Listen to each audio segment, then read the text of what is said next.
నా YouTube channel చూస్తున్న మీ అందరికీ స్వాగతం సుస్వాగతం.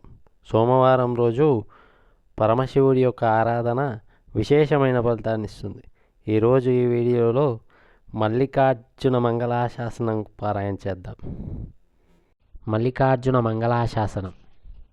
ఉమాకాంతాయ కాంతాయ కామితార్థప్రదాయినే శ్రీగిరీశాయ దేవాయ మల్లినాథాయ మంగళం.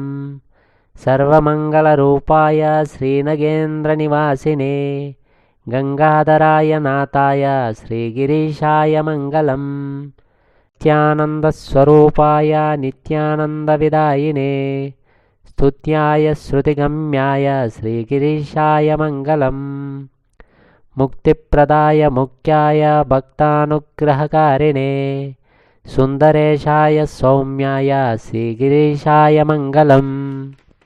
శ్రీశైలశిఖరేశ్వరం గణపతిం శ్రీహటకేశం పునః సారంగేశ్వరబిందుతీర్థం అమలం ఘంటార్కసిద్ధేశ్వరం. గంగాం శ్రీభ్రమరాంబికాం గిరిసుతమరామవీరేశ్వరం.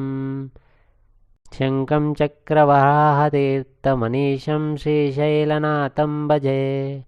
హస్తే కురంగం గిరిమధ్యరంగం శృంగారితాంగం గిరిజానుషంగం. మూర్ధేందుగంగం మదనాంగభంగం శ్రీశైలలింగం శిరసా నమామి. శ్రీమల్లికార్జునమంగళాశాసనం సంపూర్ణం. ఓం శ్రీ మల్లికార్జున స్వామినే నమః. ఓం శ్రీ మల్లికార్జున స్వామినే నమః.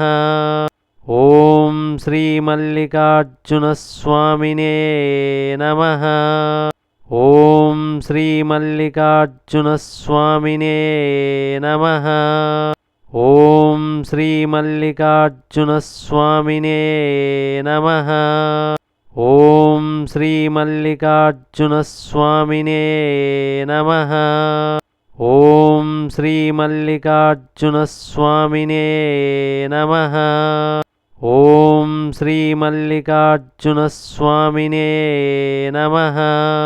ఓం శ్రీ మల్లికార్జున స్వామినే నమః. ఓం శ్రీ మల్లికార్జున స్వామినే నమః.